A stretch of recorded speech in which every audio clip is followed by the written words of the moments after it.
네, 안녕하십니까. 한국법제연구원의 정원준입니다. 저는 오늘 개인정보 이동권을 둘러싼 권리 개념의 확장 가능성과 향후 과제를 주제로 해서 발제를 드리고자 합니다. 작년에 데이터 3법 개정을 통해서 신용정보법상의 전송 요구권이 저희 우리나라에 이제 입법이 되었는데요. 그 이후에 사실 작년 한 해 동안 국회에서 많은 개별법들에서 이 입법들이 이루어졌습니다. 그래서 행정정보에 대한 것, 그리고 온라인 플랫폼 법안에서도 이제 전송 요건이 들어가 있었고요.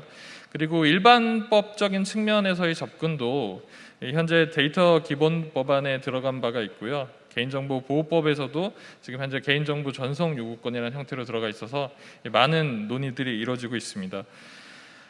저는 사실은 일반법적인 규율을 할 때는 조금 더 권리 개념을 확장해서 생각해 볼 필요가 있다라고 생각을 합니다. 전송 요구권이라는 것은 사실은 굉장히 협소한 권리이기 때문에 일반법상의 규율을 할 때는 조금 더 확장된 개념인 이동권이라는 표현을 쓰는 것이 어떨까라는 생각에서 사실은 이동권이라는 제목을 붙여봤고요. 그리고 실제로 EU가 말하는 데이터 이동권과 우리가 신용정보법에 상정하고 있는 그런 전송 요구권이 약간은 다릅니다. 우리 법상의 전송 요구권 같은 경우에는 이 전송의 대상이 되는 그 정보에 대해서 굉장히 구체적으로 규율을 하고 있습니다. 그래서 심지어는 이 정보 개념에서 사실은 전자화된 처리 장치로 이제 처리되는 정보라는 용어들을 쓰고 있고요. 이것이 EU GDPR에서는 처리 방식이 들어갑니다. 그러니까 EU GDPR은 이 전송의 대상 자체는 개인정보다라는 것이고, 그리고 전송을 처리하는 과정에서는 이 전자적인 처리 방식으로 해야 된다라는 식의 규율을 하고 있기 때문에 그러한 관점에서 본다면 이동권이 좀 더 넓은 권리 범주가 아닌가라는 생각이 들고, 이게 개부법에서 일반법적으로 규율을 한다라고 하면 이러한 용어를 사용하는 것이 좀 더 적절하지 않을까 하는 생각에서 발제 제목을 그렇게 정해봤고요. 그러면 이동권을 둘러싼 권리 개념의 해석 파트입니다. 저는 가장 크게 이제 두 가지 문제 의식을 제기를 합니다. EU의 이동권과 그리고 기존의 정보 주체 권리가 어떻게 다른가 하는 점입니다. 지금 사실은, 그리고 두 번째로는 각국에서 또 규율하고 있는 그런 유사 권리들이 이동권의 철학을 어떻게 내재화하고 있는가라는 측면인데요. 각국에서 제시하고 있는 권리 방식이라든가 전송의 대상, 그리고 행사에 있어서의 어떤 제한 요건 같은 것들이 각각 상이하고, 그 배경에 있는 경제적인 배경 그리고 산업적인 배경들이 각각 상이합니다. 그래서 그러한 점들을 우리가 받아들였을 때는 어떻게 과연 내재화할 수 있을 것인지, 이러한 권리들에 대해서 어떤 법적 성격을 부여하고 그러한 제도를 만들어 나갈 건지에 대한 고민이 필요한 시점이라고 생각을 합니다. 네, EU GDPR에 이제 처음 신설이 된 데이터 포터빌리티라고 하는 이동권을 보면, 기존의 개인정보 유통 체계 같은 경우에는 개인정보 처리자가 중심이 되게 됩니다. 그러니까 이 정보의 흐름이 개인정보 처리자가 정보 주체에게 수집 동의를 받고, 그리고 그것을 활용하기 위해서는 또 특정 목적 하에 제3자 제공을 하는 그런 제공 동의를 받게 됩니다. 그렇기 때문에 정보 주체 입장에서는 개인정보 처리자 이외에 흘러가는 정보에 대해서 투명성 있게 파악을 하는 것이 어렵고요. 우리가 흔히 마케팅 수신 정보를 잘못 동의를 하게 되면 이 정보가 도대체 어떻게 흘러가서 나에게 온 것인가라는 것이 파악을 하기가 힘듭니다. 그렇기 때문에 정보 주체 입장에서도 사실은 굉장히 소극적인 입장을 취하게 되는 것이죠. 그래서 이러한 패러다임을 정보 주체가 스스로 이 투명성 있게 정보 흐름에 대해서 확인을 하고, 또 그러한 것들을 결정할 수 있도록 유도하는 것이 마이데이터이고, 그리고 이동권이기 때문에 이러한 점에서 기존의 제도를 조금 패러다임의 변환이라고 할 수 있을 정도로 다른 개념으로 접근을 할 수 있겠습니다. 그래서 이러한 권리는 결국은 통합적이고 실질적인 권리 행사를 정보 주체에게 부여한다라고 볼 수 있겠고요. 다만 데이터 이동권이 처음 출현했을 때 EU가 디지털 싱글 마켓의 전략의 일환으로 미국 기업들이 사실은 데이터들을 전유하고 있는 상황에서 이런 이 통제력들을 가져오는 현실에 대해서 이제 고민을 한 부분들이 있었고요. 그래서 이 스위칭 코스트 자체를 낮추면서 공급자 입장에서는 이 고착화된 현상들을 약화시키면서 EU 기업들도 이 미국 기업과 대비해서 이제 시장 경쟁을 할 수 있도록 설계된 권리라는 점을 말씀드리고 싶고요. 다만 이러한 이동성이라고 하는 것을 부여하는 데 있어서 조금 다른 관점도 생각을 해볼 수가 있습니다. 미국에서는 페이스북, 애플, 구글 등이 해서 이제 프로젝트를 진행을 하고 있는데요. 그래서 데이터 트랜스퍼 프로젝트 같은 경우에는 이 전송성을 강화하는 것입니다. 그래서 그림을 보시면 실제로 페이스북에 올린 사진들을 구글 포토로 한꺼번에 전송을 할 수 있도록 메커니즘을 구성을 해놓았는데요. 이런 이동성이 사실은 이 독점 기업들 간에 이루어진다라고 한다면 이동권이 애초에 취지로 삼았던 이 고착화 약화라는 것이 또 다른 관점에서 나타날 수 있다는 점이고요. 그렇기 때문에 권리를 어떻게 설정하고 전송 대상자를 어떻게 설정하는지 하는 부분들이 굉장히 중요하게 작용할 것입니다. 이동권의 경우에는 기본적으로 두 가지 권능을 갖습니다. 이 그림에 보시면 컨트롤러가 있고요. 정보 주체가 그럼 이 개인정보 처리자인 컨트롤러에게 그 개인정보 그리고 관측 정보와 같은 정보에 대해서 이 환수나 이전 청구를 할 수 있습니다. 그래서 환수의 경우에는 내가 내 스스로의 데이터를 실제로 내가 가져가는 것이고요. 그리고 이전의 경우가 아마 이동권의 핵심이 될 텐데요. 다른 개인정보 처리자에게 이전할 수 있는 권리를 부여받게 됩니다.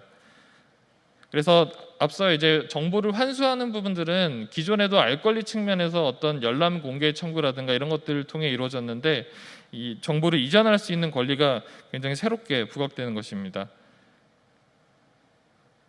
네, 그래서 다른 유사 개념 권리들을 비교를 해보면 기존의 아주 전통적인 프라이버시 권리 같은 경우에는 이 사적 영역에 대한 이 소극적 보호를 상정을 하고 있었습니다. 그래서 사실은 영역의 프라이버시라고도 했는데요. 이제 정보화 시대에 오면서 우리가 이 정보를 이 공적 영역으로 개인이 나아갔을 때 이 자기 정보에 대한 공개 이용에 관해서 스스로 결정할 수 있는 그런 적극적인 통제권을 중심으로 해서 새로운 이 개념들이 부각이 됩니다. 그래서 과연 이러한 개인정보 자기결정권에 비추어 봤을 때 이동권의 성격은 어떻게 파악할 것인지에 대해서는 학설적으로도 많은 의견들이 있습니다. 그래서 이러한 그 개인정보 자기결정권의 일환이라고 본다고 하면 조금 더 기본권적인 성격을 강조할 필요가 있겠고요. 그리고 산업적인 목적이라고 한다면 말 그대로 이 산업적인 인프라 측면에서 이 제도를 구축해 나가는 과정들이 중요할 수 있겠고요. 그래서 저는 개인적으로는 출발 자체 그리고 기본적인 원리 자체는 자기결정권에 기초를 하는 것으로 보아야 된다고 생각을 하고요. 또 이 우리 전송권과 같이 산업적인 맥락에서도 고려도 필요하기 때문에 이 양자의 개념을 굉장히 균형 있게 조정하는 것이 필요하다라고 생각을 합니다. 네, 그리고 많이들 들어보셨을 텐데요. 이 마이데이터 개념에 대해서 설명을 드리겠습니다. 기존의 API 에코시스템과 그리고 플랫폼 모델은 일정 부분 단점들이 있었습니다. 근데 마이데이터 같은 경우에는 고도의 통합성 그리고 완전한 개인 통제가 가능하다는 점에서 기존과는 좀 다른 구조의 생태계라고 볼 수 있겠고요. 그래서 결국은 마이데이터에서의 중심은 정보 주체가 되는 것이고 이런 정보 주체가 스스로 결정할 수 있는 메커니즘이 구축이 되기 때문에 이것을 과연 얼마나 편안하게 그리고 정보 주체가 스스로 이런 생태계에 참여를 했을 때 어떠한 유인을 줄 수 있을까 이런 부분에 대한 고민들이 법제적으로도 굉장히 필요한 부분이라고 생각을 합니다.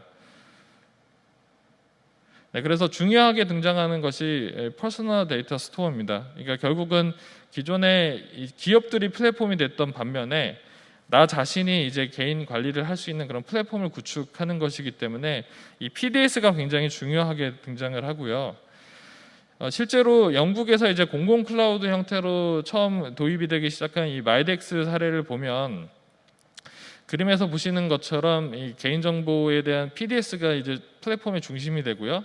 플랫폼에서 양면 시장과 같이 이 공급 주체는 이 내 데이터를 가져가고 있는 그 제공 기업들이 되겠고요. 그리고 수요단에서는 내가 이 정보들을 활용해서 여러 가지 어플리케이션들을 통해서 어떠한 그 분석 서비스를 경험을 하게 되고 또 그 중에는 이제 또 이익 배분을 하게 되는 부분도 생길 테고요. 그래서 데이터 쿠프 옆에 그림을 보시면 이 서비스 같은 경우에는 이 개인 관리를 할 수 있는 건데요. SNS에서 내가 어느 정도의 데이터를 생산해내고 있는지, 그리고 그 데이터들이 얼마의 가격을 갖는지까지 해서 데이터의 가격까지 제시하는 서비스가 있습니다. 네, 그래서 마이데이터와 데이터 이동권 개념을 봤는데요. 그래서 사실은 데이터 이동권 같은 경우에는 앞서 말씀드렸듯이 이후에 전략 방향이 설정되어 있는 권리 개념이고, 마이데이터의 본질은 또 자기결정 실현에 집중하는 그런 개념이라고 볼 수 있습니다. 그래서 양자의 조화가 우리 제도를 구축하는 데 있어서 굉장히 중요하다라고 생각을 합니다. 다음으로는 해외의 접근 방식입니다. 이제 선행 연구를 통해서 몇 가지 분류를 해봤습니다. 그래서 특별히 법적인 근거를 두지 않고 정책 차원에서 이제 민간이 자발적으로 참여를 강조하는 그런 방식들도 있었고요. 그래서 북유럽의 모델이라든가 각국에서 시행하고 있는 그런 정책적인 차원에서의 지원들이 있었고요. 규제적 방식에 대해서는 이 권리를 부여하는 입법 모델, 그리고 이 산업 정책에 대한 근거를 부여하는 입법 모델, 그리고 양자를 결합한 형태의 하이브리드형의 입법 모델을 두고 있습니다. 네, 그래서 EU의 경우에는 이 대상 정보에 대해서 조금 세세한 해석들을 하고 있습니다. 그래서 워킹 파트 29조의 가이드라인에 보시면 그 개인정보에 포함되는 것들이 어떤 것인지에 대한 해석들을 달고 있고요. 이 observed 데이터라고 해서 개인의 어떤 활동 데이터라든가 이런 실시간 데이터들도 이동의 대상에 포함된다라는 해석을 내리고 있고요. 그리고 추론 데이터나 이런 파생된 데이터에 대해서는 기업이 생산하는 정보라는 이유로 사실은 이 전송의 대상에서 빠지게 되었습니다. 다만 이러한 그 전송의 대상이 되는지에 대한 부분들은 사실은 관찰 데이터 같은 경우에도 굉장히 추론을 위해서 쓰이는 정보들이기 때문에 과연 이 정보 주체가 전송을 요구할 수 있는 것이 완전한 로 데이터 수준에서인지 이런 부분들이 접점에서 좀 모호한 부분들이 발생할 수 있을 거라고 생각을 합니다.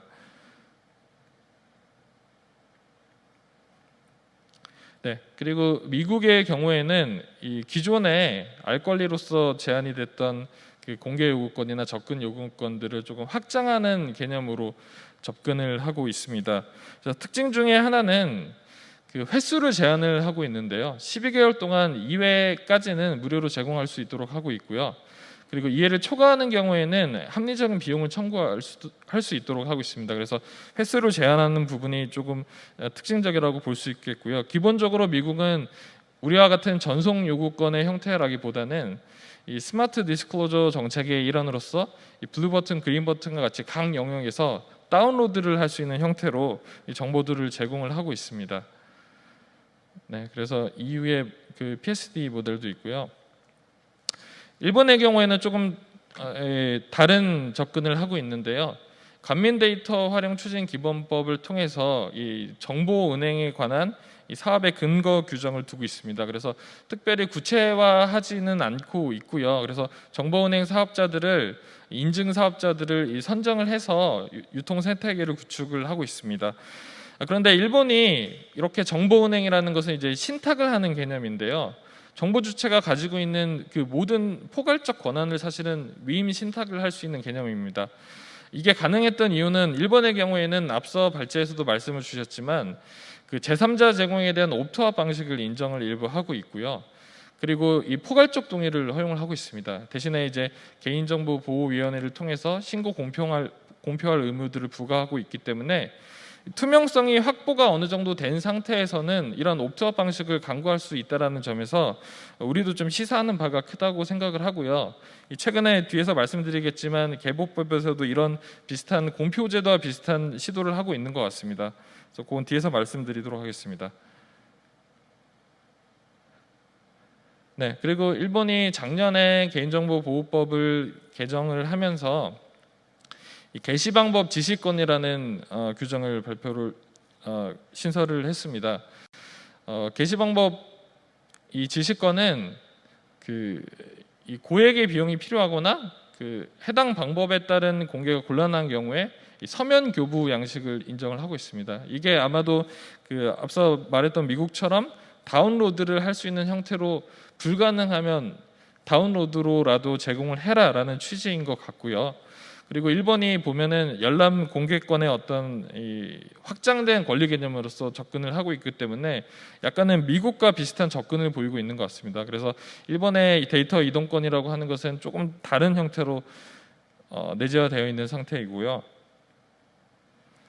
네, 그리고 영국도 또 모델이 다릅니다. 영국 같은 경우에도 2011년도에 마이데이터 프로젝트를 시작을 하면서 법적 근거의 필요성을 얘기가 나오면서 기업 규제 개혁법에서 특징적인 것은 정보 제공 의무자를 에너지, 통신, 금융 분야로 제한을 하고 있습니다.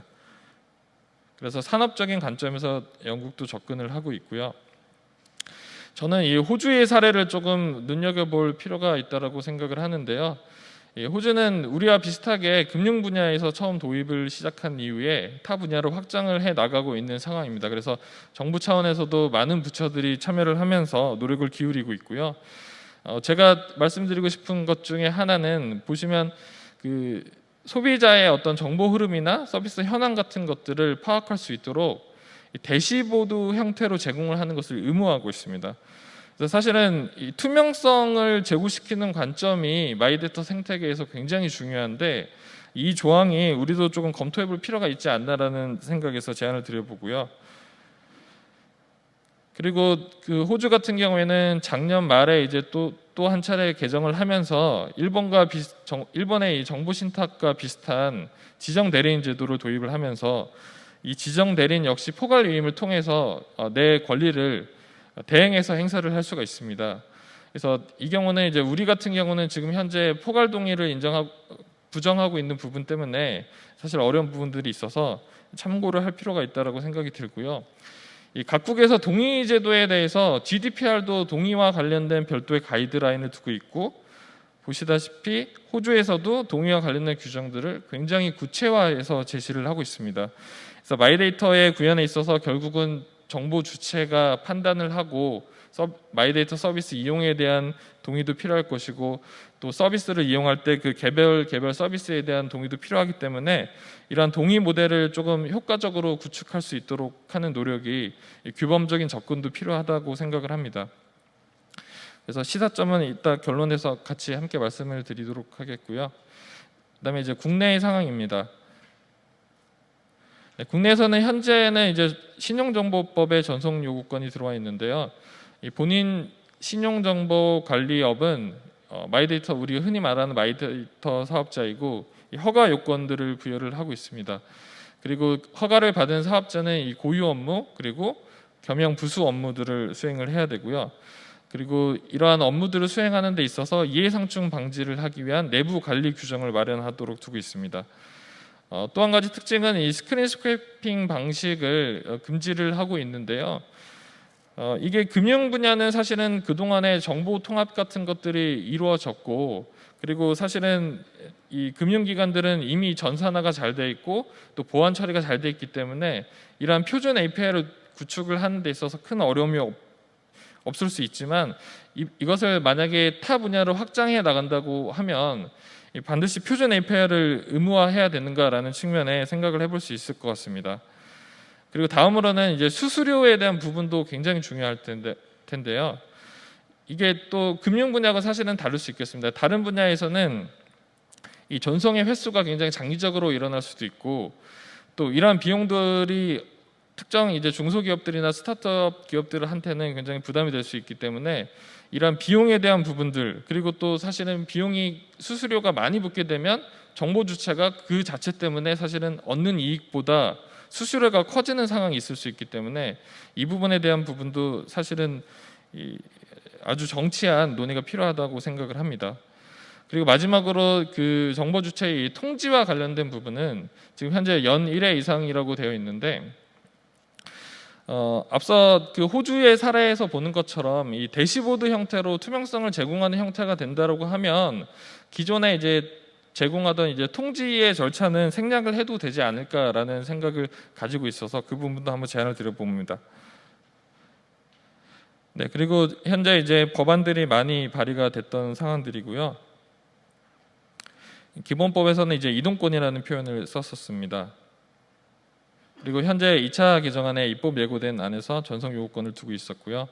여기서 조금 논의가 됐던 것은 이 전문기관의 역할과 기능에 관한 부분인데요.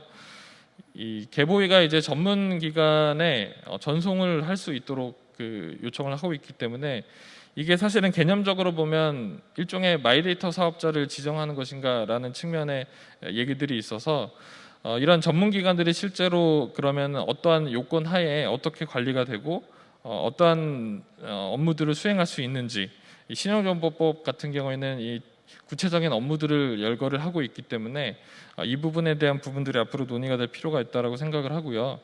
그리고 전문기관을 지금 지정의 형태로 하고 있는데 사실 법령 위반 신사 기준에 보면 지정은 되도록이면 지양을 하도록 하고 있습니다. 이 경우는 이제 민간의 확산이 중요한 부분이기 때문에 신용정보법과 같이 그 인허가 형태로 하는 것이 조금 더 향후에 확장 가능성을 감안을 했을 때는 바람직하지 않나라는 생각을 가져봅니다. 네. 그리고 이 지난달에 이제 민영배 의원안으로 이제 또 올라온 것이 있어서 소개를 해드리면 네, 특징적인 부분 중에 하나가 이 개인정보 전송 지원 플랫폼을 구축 운영하도록 하고 있습니다. 이 부분은 사실 표현만 보면 이 전송 지원 플랫폼이 뭔가라는 생각을 했는데 구체적으로 조문에서 이제 수행할 수 있는 기능들을 보면 이게 약간의 공표 제도와 같은 역할을 하는 것 같습니다. 그래서 개인정보 항목에 대한 목록이라든가 그리고 전송 요구 처리에 대한 내역들 그리고 이런 것들을 관리 지원하는 것을 기능을 하고 있기 때문에 공표 제도와 관련해서 조금 더 확장해서 고려해 볼 필요가 있지 않나라는 생각을 합니다. 네, 그래서 이제 결론을 말씀드리도록 하겠습니다. 신용정보법에서 논의를 할 때도 이 전송의 대상의 정보를 어떻게 할 것이냐라고 하는 부분들이 굉장히 많은 논의들이 있었습니다. 그래서 실제로 업역 간의 침해 문제도 있었고요. 전자상 거래 업체들이 주문 내역 정보에 대해서 내어줄 수 있다 없다라는 부분에 대해서도 많은 논란들이 있었고요. 그렇기 때문에 사실은 결국에는 12개의 정보를 범주하는 형태로 지금은 우리가 입법이 됐는데요. 이러한 부분들은 타 분야로 갔을 때는 조금 더 정보 주체의 입장에서 고려할 필요가 있지 않나라고 생각을 합니다.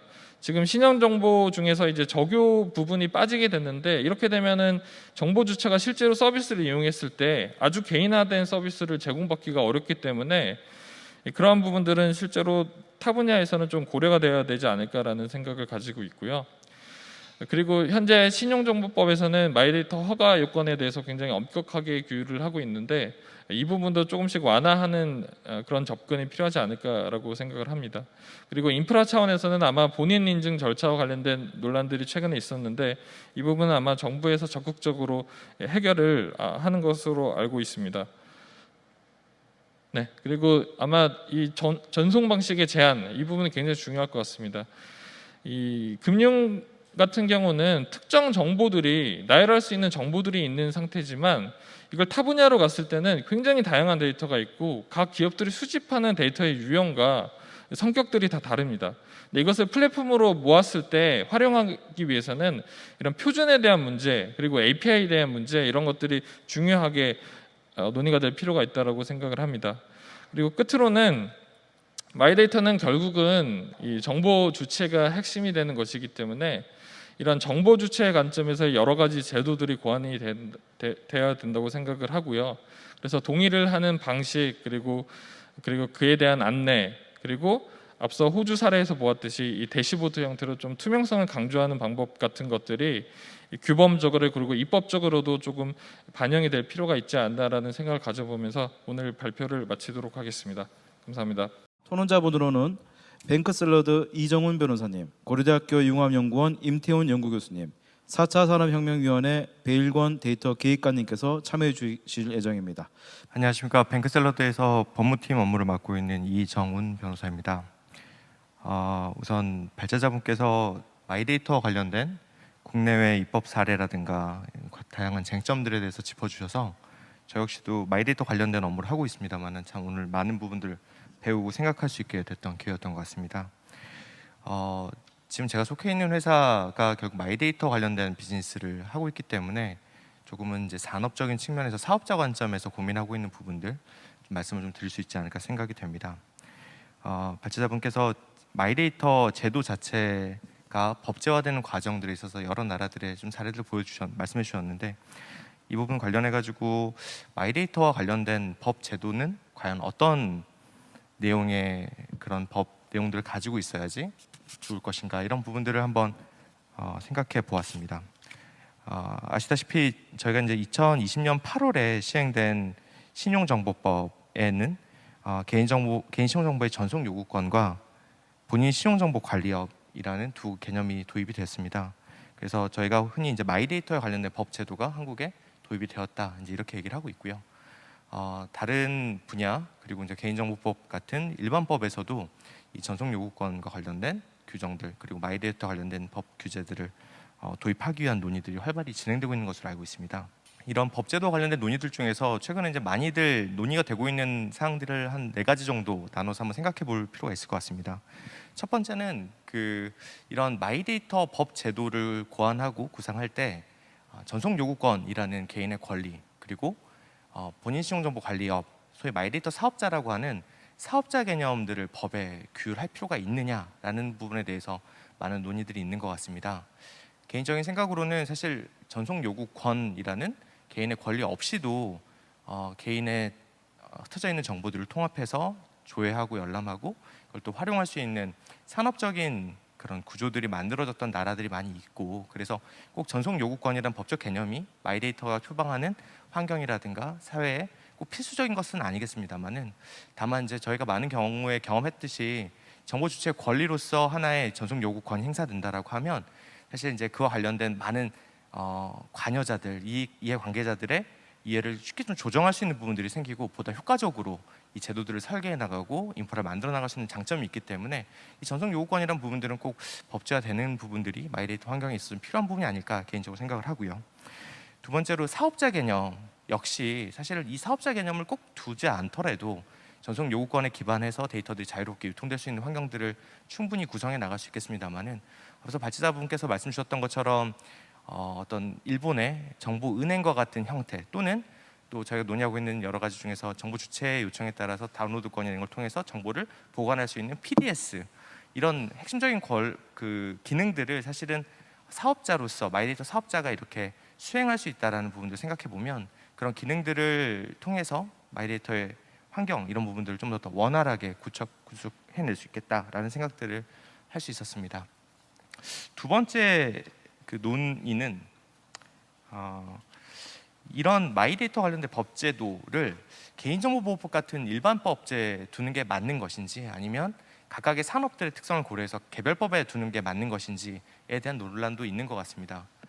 제 개인적인 생각으로는 마이데이터의 취지 자체가 개인의 어떤 분절된 데이터들, 편제되어 있는 데이터들을 쉽게 통합해서 관리할 수 있게끔 해주겠다라는 취지이기 때문에 하나의 어떤 산업이라든가 또는 법제도, 이런 다른 또 보유자의 이해관계 같은 정부 주체의 이랑 상관없는 다른 기준에 따라서 정보가 분절되는 것들을 막아야지 결국에 마이데이터가 온전히 구현될 수 있지 않을까 생각을 합니다. 그래서 일반법인 개인정보법, 개인정보보호법에서 전송 요구권이 규율이 되고 거기에 따라서 모든 개인 정보에 대해서 전송 요구권의 대상이 되고 마이데이터 적용이 될 때야 비로소 이 마이데이터 취지들이 온전히 좀 구현이 될 수 있지 않을까, 이런 말씀을 드리고요.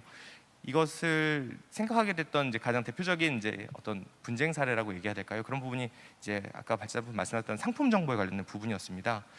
이 물건들을 구입했을 때 어떤 물건이었는지 품목에 대한 정보들은 이 전송 요구권의 대상 정보에서는 일단 빠져 있고 카테고리로 된 범위로만 제공이 되도록 되어 있는데, 이 부분들에 대해 전송 요건을 포함을 시키려고 했을 때 이 전자상거래 업체에서도 굉장히 반발이 컸습니다. 그런데 생각해 보면 그 정보들은 신용 정보, 개인 신용 정보가 아니라는 이유 때문에 많은 반발이 있었던 것으로 알고 있습니다.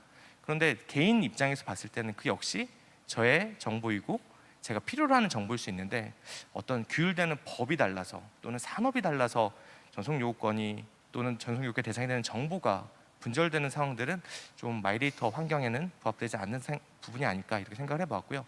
다만 이제 개인정보보호법에 개인정보보호법의 기본적인 전송 요건이 포함이 된다고 하더라도 어떤 산업적인 특성들을 고려해서 그 개별 산업에 맞는 필요한 정보들, 그리고 이제 그 산업에 따라서 어떤 인프라 환경들, 전송에 대한 환경들이라든가 또 그 안에서 이 사업자로서 어떤 역할들을 수행해야지 전송 요건이 원활하게 행사가 될 것인지, 이런 부분들은 각 산업의 상황마다 좀 다를 것 같습니다. 그래서 그런 부분들은 이제 개별 산업법에서 추가적인 규율들과 조정이 필요한 부분이 아닐까 이렇게 생각을 합니다. 세 번째는 법에서 만약에 이런 전송 요건들을 규율하고 마이데이터에 대한 규율을 한다라고 하면 어떤 내용들을 법에 좀 담을 것인지, 이런 부분인데요. 신용정보법이 많은 이제 저희에 대한 아이디어를 줄 수 있을 것 같습니다. 실제 이제 전송 요구를 받는 대상 기관이라든가 어떤 정보가 전송 요구의 대상이 될 것인지, 그리고 전송 방식은 무엇일지, 그리고 이제 인증 수단은 어떻게 할 것인지 같은 굉장히 첨예하고 복잡한 문제들이 많이 있었고요. 이런 부분들이 상당 부분 법을 통해서 해소가 됐던 경험들 가지고 있습니다. 그래서 모든 산업들에서 이렇게 다 법제화해야 된다는 말씀은 아닙니다만은 상황에 맞춰서 어떤 것들은 법제화해서 문제를 해결하고, 그렇지 않은 부분들은 사업자의 어떤 자유를 맡길 수 있는 부분들은 맡기고 하는 방식으로 좀 개별적이고 구체적인 접근들이 좀 필요하지 않을까 생각을 하고 있고요. 마지막으로 전송 요구권이라는 부분들은 아무래도 정보를 제공하는 사업자 입장에서는 큰 부담이 되는 부분이기 때문에 이 전송 요구권 이전의 단계인 다운로드권을 통해서 일단 단계적인 접근들을 해보는 건 어떻겠느냐라는 의견들도 많이 있는 것으로 알고 있습니다.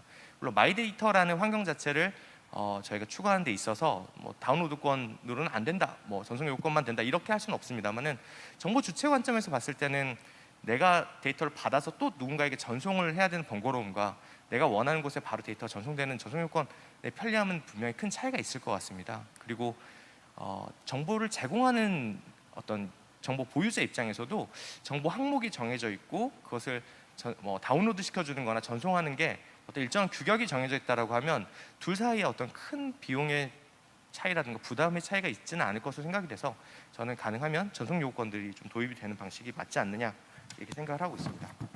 그 두 번째로 좀 말씀드리고 싶은 부분은 이제 신용 분야에 있어서 이제 금융 분야에 있어서 마이데이터가 이제 법제화 되어 있는데, 그 이후에 이제 그 다른 산업 분야에 대한 마이데이터 제도들에 대해서 어떤 식으로 좀 접근하는 게 좋을지에 대한 얘기들 간단히 좀 드려보고 싶습니다. 첫 번째는 이제 공공 분야에 대한 마이데이터입니다. 많은 분들 아시겠지만 공공 분야에서 가지고 있는 개개인의 정보라는 부분들은 어떤 그 개인의 인생의 전반에 걸쳐서 정보들이 축적되고 관리되기 때문에 굉장히 활용에 대한 효과도 높고 정보 주체를 위해서 사용될 수 있는 부분들이 많이 있습니다. 뿐만 아니라 정보 주체를 제외한 다른 사업자 간의 이해관계, 즉 정보를 보유한 자와 받으려고 하는 자 사이의 갈등 문제가 사실상 없는 정보이기 때문에 마이데이터의 취지에 굉장히 잘 부합이 되고, 또 어떻게 보면 마이데이터 환경의 마중물로서 사용될 수 있는 좋은 데이터가 공공 데이터라고 생각이 됩니다. 그렇기 때문에 이제 공공 분야에 있어서 마이데이터 부분들이 굉장히 많이 논의가 되었고, 최근에 이제 아시겠지만 전자정보법 개정안이 통과가 되면서 공공 분야의 마이데이터에 대한 어떤 초석이 다져진 상황입니다.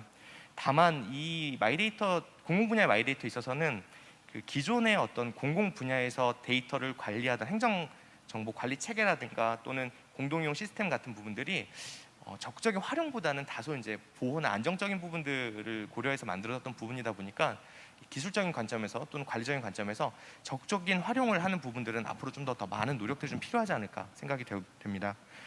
두 번째도 이제 논의가 많이 되고 있는 분야로 의료 분야인데요. 의료 분야 마이데이터는 저희가 이제 뭐 이게 활용이 된다라고 할 때 내 의료 정보들을 어디든 원하는 때 원하는 기관들에 보낼 수 있기 때문에 굉장히 뭐 원격 의료 진료라든가 다양한 의료 서비스들을 굉장히 값싸게 이용할 수 있다는 장점들이 분명히 있을 것 같습니다. 그리고 이제 다른 분야에 비해서 이미 표준화된 데이터를 갖추고 있고 전송 시스템들도 어느 정도 갖추고 있기 때문에 금융처럼 빠른 어떤 마이데이터 확산 도입들이 가능하지 않을까라고 생각되는 부분인데, 반면 또 이 의료 정보이기 때문에 여기에 대한 걱정들, 우려들, 오남용에 대한 우려들, 그리고 그 중소형 의료기관들이 이 인프라들을 구축하는 데 대한 비용 부담, 이런 부분들이 논의가 되고 있어서 사실 뭐 또 쉬운 일만은 아닌 것으로 얘기가 되고 있는 것 같습니다. 그 다음 생각해 볼 수 있는 게 이제 전자상거래 분야의 마이데이터인데요. 사실 전자상거래 분야의 마이데이터는 다른 쪽과는 달리 또 경쟁 촉진이라든가 플랫폼 독점 방지라는 효과들을 좀 가져올 수 있는 또 분야라고 생각이 됩니다. 다만 이 부분에 대해서는 아직까지 이제 명확한 법적 근거라든가 법적 근거를 마련하려고 하는 논의들이 충분히 이루어지지는 않고 있어가지고 이런 부분에 빠른 뭐 마이데이터의 도입이 쉽지만은 않을 것으로 생각이 되고요. 그 외에도 뭐 통신, 교육, 세금, 고용, 거주 굉장히 많은 분야에서 사실 마이데이터에 대한 부분들은 필요하고 국민들의 삶을 바꿔나갈 수 있는 분야가 존재한다라고 생각을 합니다. 마지막으로 이 마이데이터 제도 관련해 가지고 몇 가지 실무적인 문제들을 좀 드리면서 말씀을 좀 마치려고 합니다. 첫 번째가 이제 전속 요구권 관련된 그 대상 정보의 범위의 문제들은 어느 분야에나 아마 문제가 있을 것 같습니다. 이와 관련해서 사실 전속 요구권이 법상으로 법률로서 만들어진 권리이기 때문에 그 범위의 제한들은 어느 정도 가능할 수 있지 않을까 생각은 됩니다만, 중요한 부분들은 이 전속 요구권의 대상이 되는 범위, 정보의 범위가 사업자의 사업 편이라든가 뭐 영업 기회 이런 관점에서 바라보는 부분들은 잘못됐다고 생각을 합니다. 정보 주체 관점에서 어떤 정보들이 정보 주체의 삶에 편의를 가져다주고 영향을 줄 수 있는지 부분들을 가지고 그 정보의 범위들이 결정되어야 되지, 보유하는 자는 어떤 정보가 가치 있기 때문에 줄 수 없다, 또 달라고 하는 사업자들은 그 정보를 활용할 수 있는 영역이 넓기 때문에 뭐 이런 식의 논의들은 사실 마이데이터 취지에 좀 반하는 부분들이 아닌가라는 생각을 하고요. 두 번째는 조금 더 실무적인 얘기입니다만은, 흩어져 있는 나의 정보들을 서로 나라는 개인과 연결할 수 있는 키값이 사실은 좀 애매한 부분들이 있습니다. 지금 뭐 CI라든가 주민등록번호 같은 정보들을 통해서 정보가 결합될 수 있긴 합니다만, 이런 정보들을 보유하지 않은 상태에서 어떤 개인의 정보들을 축적하고 있는 사업자들도 굉장히 많이 있습니다. 이제 그런 경우에 어떤 정보들을 가지고 이 정보들을 다 꿰어낼지에 대한 부분들이 현실적으로 좀 어려운 부분들이 있고요. 또 한 가지는 이제 API라는 기술적 방식을 강제하다 보니까 지금 마이데이터에 대한 부분들, 인프라 구축되는데 굉장히 많은 비용들이 사실 부담이 있고 사업자들 입장에서는 어려움이 있는 것도 사실입니다. 그래서 이 API 이전의 방식이었던 이 스크린 스크래핑의 방식도 마이데이터라는 어떤 철학을 달성하는 데 있어서 굉장히 효과적인 방식이라고는 생각이 됩니다. 그래서 이 스크린 스크래핑 방식도 저희가 API 방식과 좀 병행을 해서 같이 활용한다라고 하면 특정 산업 분야에서는 오히려 더 효과적인 방식으로 마이데이터의 환경들 그리고 철학들이 구현될 수 있지 않을까 생각을 하고요. 마지막으로는 아까 발자님께서도 말씀하셨지만은 이 전속 요구권은 개인의 권리 행사인데, 이 권리를 행사하기 위한 개인의 비용 부담들, 뭐 수수료라든가 이런 부분들이 너무 높아지거나 비합리적으로 결정이 된다라고 하면 사실상 제도가 형해화될 수 있기 때문에 이런 비용과 관련된 부분들은 정부에서 좀 더 신중한 검토가 필요하지 않을까 생각을 하고 이 정도로 말씀 마치도록 하겠습니다. 감사합니다. 네, 저 임태훈이라고 합니다. 제가 할 얘기를 변호사님께서 많이 해주셔가지고 저는 국민 입장에서 좀 말씀을 드리고 싶습니다. 오늘 토론이 유튜브 라이브 생중계 되더라고요. 한국법제연구원 채널에 구독과 좋아요 좀 눌러주시기 바랍니다. 누르시면 아마 이 유튜브 AI가 엄청 헷갈릴 거예요. 먹방을 좋아하는 공무원이다 이렇게 결론이 날지도 모릅니다.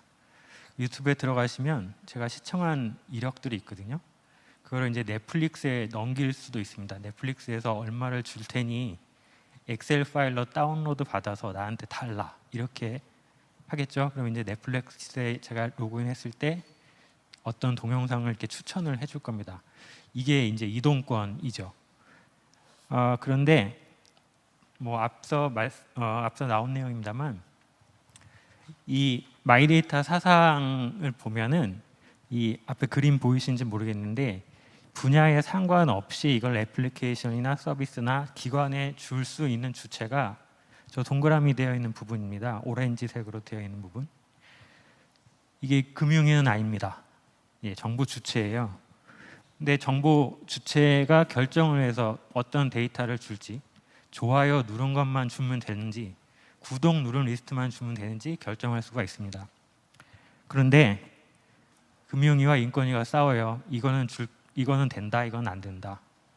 네, 첫 단추가 좀 잘못 끼워진 것 같습니다. 산업적 관점에서도 보실 수 있는데, 어쨌거나 개인정보 자기결정권 차원에서 나온 마이데이터거든요. 금융 마이데이터도 어울리지 않습니다. 국민 입장에서는 금융 마이데이터인지 의료 마이데이터인지 구분하고 싶지 않습니다.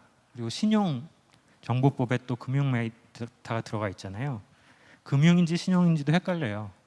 한 채널에서 그냥 내 정보를 열람할 수 있고, 이 데이터가 딴 곳에서 고가로 쓰겠다 하면 제가 그걸 결정해서 주고 말고를 결정하면 되는 겁니다. 그래서 분야별로 개인 데이터 이동권을 제정해야 하는 이유가 무엇일까를 좀 생각을 해봤는데, 사실 GDPR 얘기를 많이 하잖아요. 데이터 이동권 얘기를 많이 하는데, GDPR이 주제 분야별로 정해져 있지도 않습니다. 그리고 영국의 기업 혁신법인가요? 거기도 이제 데이터 이동권이 나오는데 그 역시 주제 분야별로 나누지 않았습니다. 근데 왜 해외 사례를 참고를 하시면서 굳이 주제 분야별로 개인 신용 정보 전송 요구권이라는 용어로 특정 분야의 데이터 이동권을 만드시는지 잘 모르겠어요. 국민 입장에서는 잘 모르겠습니다. 그리고 두 번째로 이게 국민의 자기결정권에 도움이 되느냐? 안 되죠. 아까 말씀드렸듯이 분야에 상관없이 그냥 제가 주고 싶으면 주는 겁니다. 그리고 서비스 기업들이 그럼 이렇게 분야별로 나눠 놓으면 좋으냐? 그것도 아니에요. 제가 실제로 이 마이데이터 사업을 그 과기정통부 산하기관에서 이렇게 지원 사업을 하면서 은행도 만나 뵙고 병원도 만나 뵀는데요. 병원에서 카드 정보를 필요로 하시는 경우도 있고 반대로 카드사에서 병원 기록을 필요로 하시는 경우도 있었습니다. 그러면 두 정보를 이용해서 서비스를 만드는 사업자분들은 금융위의 허가를 받아야 되는지 아니면 나중에 보건복지부의 또 허가를 받아야 되는지 두 법을 다 따라야 되는지 헷갈립니다. 서비스 사업자분들 입장에서도 결코 바람직하지 않아요. 다만 이렇게 이제 전송 요구를 할 수 있는 데이터 종류를 정해놓으면 관리는 편하시겠죠. 그것도 이제 API로 묶어놓으니까 관리는 편하실 수 있습니다. 그렇지만 이걸 이용하는 국민 입장에서는 지금 분야별로 마이데이터가 계속 이제 마이데이터 서비스가 개발이 되고 있거든요. 그러니까 공공 마이데이터 따로 있고 마이헬스웨이라는 의료 분야의 마이데이터 개념이 있습니다. 이런 서비스가 나올 때마다 앱을 깔아야 돼요. 인증하기가 굉장히 까다롭습니다. 앱 깔다가 지치고 인증하다 지칩니다. 그래서 포기하시는 분들도 꽤 많이 봤어요. 국민 입장에서는 서비스가 하나여도 충분합니다. 그리고 변호사님께서 말씀하셨는데 아직 남은 분야가 굉장히 많아요. 통신, 문화예술, 체육, 관광, 사회보장, 교육, 고용, 교통, 소비, 물류, 에너지 다 제가 결정해서 쓰면 됩니다. 네, 그리고 또 이 API 문제가 있는데요. 항목을 정해놓고 API로 전송하면은 안전할 수 있습니다. 네, 그 보안 차원에서 굉장히 스크린 스크래핑보다 뛰어날 수 있죠. 그런데 이제 문제가 이거를 결정을 해주니까 이 데이터 외에 아까 적요 데이터 있었잖아요. 적요란에 들어가는 데이터. 그거를 필요로 하는 사업자가 있었다. 그럼 제가 그걸 전송을 할 수가 없습니다. 이동을 시킬 수가 없어요. 그럼 저한테 손해입니다. 그럴 때 대안이 스크래핑 방식이 될 수 있어요. 근데 그거를 API로 묶어 놓으니까 이 데이터를 이동을 할 수 있는 저의 범위가 줄어드는 거죠. 스크린 스크래핑을 그렇다고 제가 주장하는 건 아닙니다. 스크린 스크래핑하고 마이데이터는 약간 안 맞는 면이 있습니다. 왜 그러냐면 스크린 스크래핑은 어디 서비스에 로그인했을 때 인터넷 화면에 한 화면에 보여지는 범위를 마우스로 이렇게 쭉 긁어보시면 그거를 쭉 긁어다가 딴 데다 붙여놓고 쓰는 거거든요. 이제 그러면 저 대신 죄송합니다만 뱅크샐러드가 이제 그걸 긁어갔다 예를 들어서 그러면 제 입장에서는 계좌주하고 계좌 잔고만 뱅크샐러드에서 이용하셨으면 좋겠는데 한 화면을 다 긁어가니까 나머지 정보들은 왜 가져가는지 이거를 잘 폐기 처분했는지 궁금하죠. 그래서 스크린 스크래핑은 지양한 게 맞습니다. 근데 이거에 대한 대안으로 전문 처리 방식의 스크래핑이라는 게 있어요. 이거는 저와 뱅크샐러드가 미리 약속을 해놓습니다. 계좌주 명과 계좌 잔고를 서로 요 데이터만 긁어가라 이렇게 약정을 했었습니다. 이 정도의 방식은 API가 정착되기 전까지 사업자분들께서 채택하셔도 좋을 그런 기술인 것 같아요. 그리고 국민 관점에서도 제가 제 데이터를 API에 묶여 있지 않은 데이터를 이동할 수 있는 권리 확대 차원에서도 전문 처리 스크래핑은 어느 정도 유예를 두고 허용을 해야 하는 것이 좋을 것 같습니다. 그리고 동의 방식 개선도 아까 그 위원님께서 말씀을 하셨는데 카테고리 동의 방식이 필요할 것 같습니다. 우리나라 동의 방식이 전 세계 어느 나라보다 굉장히 불편하고 이거를 사전에 다 동의를 받고 개별적으로 동의를 받아야 되고 또 구체적으로 동의를 받아야 돼요. 그러다 보니까 필수 항목만 선택을 하시고 서비스에 가입하시는 그런 일들이 많이 일어나죠. 이게 이제 동의 방식이 좀 마이데이터 시대에는 좀 개선이 되어야 될 것 같고요. 그리고 이 개인 데이터를 그러면 분류할 필요가 없느냐, 이렇게 주제 분야별로 분류할 필요가 없느냐, 아니 분류해야 됩니다. 앞에 보신 PDS 사업자 분들이나 마이데이터 서비스를 하시겠다는 분들은 이 분류 체계가 있어야 돼요. 이게 거버넌스의 시작이라고 감히 말씀드릴 수 있습니다. 데이터를 개인, 정부, 기업 관점에서 데이터 생성 주체별로 나눠보면 그림 잘 보이실지 모르겠는데 마이데이터 부분은 1, 2, 3 영역에 해당이 되거든요. 그래서 이 1, 2, 3 영역에 해당되는 개인의 데이터들이 어떤 것들이 있는지 부처와 상관없이 정부 플랫폼에 저장되는 데이터 그리고 기업 플랫폼에 저장되는 데이터들이 무엇이 있는지 쭉 열거해봐야 합니다. 그리고 열거를 해본 뒤에 등급을 나눠서 마이데이터에 해당되는 inferred 데이터, observed 데이터 그리고 provided 데이터 이렇게 분류 체계가 있습니다. 그 마이데이터 맥스에 보면 이거를 기준으로 등급을 좀 나눠야 되겠죠. 그래서 예를 들어서 S등급에 있는 데이터는 절대 유통을 하면 안 된다라는 기준을 정부가 정해줘야 될 것 같습니다. 예를 들어서 제가 군 복무한 경력이 있다 그랬을 때 언제부터 언제까지 복무를 했다 이거는 제가 제 마음대로 이동을 시킬 수 있겠죠. 그렇지만 예를 들어서 그렇지 않았지만 제가 어디 스파이를 했다라든지 이런 기록들은 유통이 됐을 경우에 법에 저촉이 될 겁니다. 그래서 이런 등록 분류 체계들을 거버넌스 차원에서 좀 마련을 해야 될 것 같고요. 그래서 이동이 되는 것과 이동이 안 되는 것에 대한 보안, 전송 방식 이런 것들을 좀 정할 필요가 있을 것 같습니다. 네, 이상 마치겠습니다. 네, 안녕하세요. 4차 산업혁명위원회 데이터 기획관으로 있는 배일권입니다. 저 항상 정부에서 왔다고 토론 같은 거 하면 맨 마지막이어서 할 얘기를 충분히 못하고 가더라고요. 네, 짧게 핵심만 설명을 드리겠습니다. 아마 참고 자료 보시면 한 104페이지부터 106페이지까지 이렇게 보시면 될 것 같고요. 저희가 이제 4차 산업혁명위원회가 올해부터 범정부 데이터 컨트롤 타워로서의 역할을 하고 있고요. 그래서 데이터 관련된 범정부 정책 조정을 하고 있습니다. 특히 올해 초부터 저희가 집중적으로 정책 수립을 했던 것들이 마이데이터 발전 종합 정책이고요. 이거가 내일 총리님 주재하는 4차 산업혁명위원회 전체 회의 때 상정이 되고 아마 내일 자세한 내용 아마 보실 수 있을 겁니다. 그래서 저희가 이 마이데이터 발전 종합 정책이라는 걸 만들 이유는 각 부처에서 마이데이터 정책들을 좀 분절적으로 추진하는 걸 좀 방지를 하고 향후 산업 간 연계를 고려를 해서 종합적인 방향성과 로드맵을 마련을 하자라는 취지에서 이거를 만들었고요. 저희가 마이데이터 발전 종합 정책을 만들 때 가장 핵심 원리는 마이데이터의 핵심 원리라고 생각한 거는 정보 주체의 자료 전송 요구권입니다. 그래서 요구권을 기반으로 해서 이 정책 발전 정책을 수립을 했다는 걸 보시면 될 것 같고요. 저희가 마이데이터의 본질도 물론 정보 주체의 자기 정보 결정권이지만 그에 못지않게 마이데이터 산업 활성화 이런 측면에도 정부에서 집중을 하고 있고요.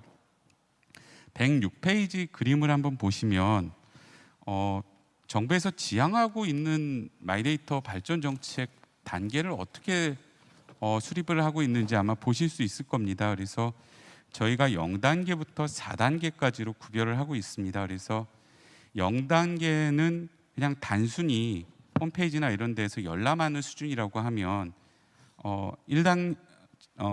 1단계는 그냥 본인이 다운로드권이라고 저희 일반적으로 얘기를 하는 걸 상정을 하고 있고요. 그 다음에 2단계부터는 이제 한 기관에서 다른 기관으로 내 정보를 전송 요구권을 그리고 있고요. 물론 2단계 이상부터는 뭐 암호화라든지 데이터의 저장 관리 안전성이 되게 중요한 이슈로 부각이 됩니다.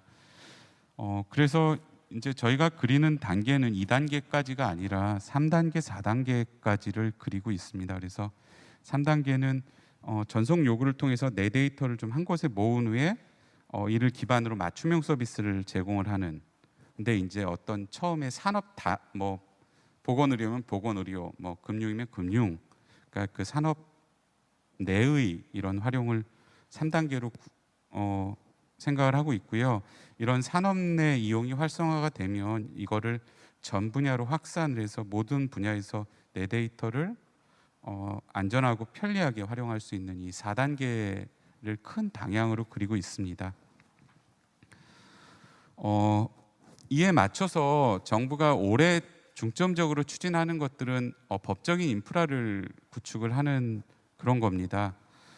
뭐 그런 것 좀 설명드리고요. 그 다음에 아까 좀 법들 얘기를 많이 하셨는데 우리나라에서 지금 하려고 하는 것들은 공공 분야를 포함을 해서 모든 분야의 마이데이터를 도입을 하는 것들입니다. 그래서 이런 것들은 좀 세계적으로 유례가 없고요.